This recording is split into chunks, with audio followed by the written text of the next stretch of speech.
Salam mendunia, salam satu Nusantara. Okey, hari ini topik kita adalah mengenai bahasa Indonesia. Sebenarnya bahasa Indonesia itu tidak wujud.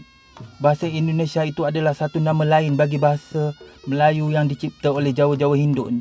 Dalam Sumpah Pemuda 1928 terdapat hanya dua bahasa, iaitu bahasa Jawa dan bahasa Melayu. Dan salah satunya harus diangkat dan dipilih menjadi bahasa rasmi negara Indonesia.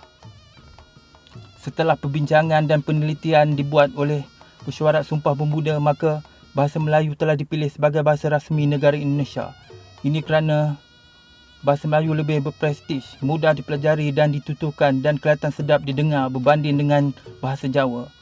Bahasa Melayu juga adalah bahasa perdagangan dan dituturkan oleh segenap lapisan masyarakat di seluruh Nusantara dan di negara-negara ASEAN. Berbanding dengan bahasa Jawa yang tidak mempunyai nilai dan hanya dipertuturkan oleh Jawa-Jawa Hindun di ceruk-ceruk kampung dan daerah-daerah pendalaman. Kelemahan bahasa Jawa juga adalah terlalu banyak dan ada kalanya kedengaran agak lucu dan aneh apabila bahasa Jawa ini dipertuturkan. Walaupun ada bantahan dibuat oleh beberapa orang Jawa Hindun yang kecewa mengenai pemilihan bahasa Melayu menjadi bahasa rasmi Indonesia, tetapi Jawa-Jawa Hindun ini akhirnya terpaksa akur yang bahasa Jawa mereka sebenarnya memang tidak layak dan telah pun dipinggirkan di negara mereka sendiri. Namun demikian, demi menjaga ego mereka, Jawa-Jawa Hindun ini telah menukar nama bahasa Melayu kepada bahasa Indonesia. Ini bagi menutup rasa malu dan kegagalan mereka mengangkat bahasa Jawa itu sendiri di tempat yang tertinggi di Indonesia. Sedangkan terdapat lebih 150 juta orang Jawa di Indonesia. Untuk meletakkan dan mengakui nama bahasa Melayu di Indonesia ini akan tetap dinafikan bermati-matian kerana ia akan membuatkan maruah mereka menjadi semakin tercela. Walaupun pada hakikatnya hati kecil mereka memang mengakui sebenarnya bahasa Indonesia adalah bahasa Melayu, asal muasal bahasa yang dipergunakan oleh Kerajaan Melayu Riau Lingga. Kita lihat Jawa-Jawa Hindun ini sebenarnya bukanlah penutur sejati bahasa Melayu Indonesia ini. Mereka lebih mengutamakan bahasa Jawa jika bertutur sesama Jawa. Tidak seperti etnik Tionghoa di Indonesia yang tetap menggunakan bahasa Melayu Indonesia walaupun berbicara sesama mereka. Jadi di manakah sifat nasionalis bangsa Jawa Hindun ini kepada negara Indonesia? Di mana sifat taat mereka kepada Pancasila dan Sumpah Pemuda?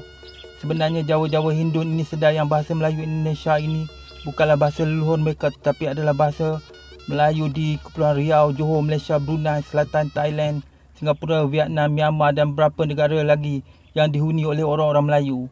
Mitos bangsa dan bahasa Indonesia hanyalah sekadar untuk memadamkan keunggulan bangsa Melayu dan tidak mahu disebut dan diakui kerana sebenarnya bangsa Jawa Hindun Kuda Kepang ini memang resih dan membenci bangsa Melayu sejak dari dulu lagi. Di Timur Tengah tidak wujud bahasa Iraq, bahasa Yaman, bahasa Mesir, bahasa UAE, bahasa Kuwait, bahasa Syria. Yang ada hanyalah bahasa Arab kerana yang mencipta bahasa itu adalah bangsa Arab dan bukannya mencipta bahasa itu adalah tanah-tanah yang tidak bernyawa itu di setiap wilayah. Begitu juga dengan bahasa Inggeris, tidak wujud bahasa Great Britain, bahasa Kanada, bahasa New Zealand, bahasa Australia, bahasa Amerika, bahasa Ireland kerana yang mencipta bahasa itu adalah orang Inggeris. Jadi ia sepatutnya dipanggil dengan bahasa Inggeris. Begitu juga dengan bahasa Arab maupun bahasa Melayu. Di Malaysia, Brunei, Singapura, Selatan Thailand, Vietnam, Myanmar, Cambodia, ia tetap disebut sebagai bahasa Melayu walaupun hakikatnya berbeza negara. Kita harap Jawa-Jawa Hindu ini sedar diri dan belajar untuk tahu malu. Adakah dengan mengambil 85% daripada bahasa Melayu ditambah dengan 10% saja dari bahasa daerah-daerah di Indonesia dan ditambah 5% saja dari bahasa Belanda, kalian sudah berjaya mencipta satu bahasa baru, iaitu bahasa Indonesia? Kalian termasuk para pendidik di Indonesia sememangnya otak lemah dan tidak tahu membezakan yang mana satu hakikat dan kebenaran.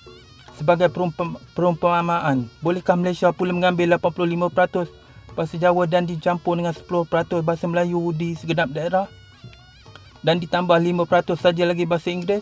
Maka jadilah satu bahasa baru, iaitu bahasa Malaysia, dan kalian pula dipaksa untuk mengakuinya. Adakah kalian setuju bahasa Jawa ditukar nama menjadi bahasa Malaysia? Tentu saja Jawa-Jawa Hindun ini tidak setuju. Malah mereka akan berdemonstrasi sambil memegang bulu runcing dan menuduh Malaysia sebagai pencuri bahasa mereka. Jadi kesimpulannya, inilah hakikatnya mentaliti Jawa-Jawa Hindun. Okey, cukup sampai di sini dulu. Kita jumpa di lain video. Ciao.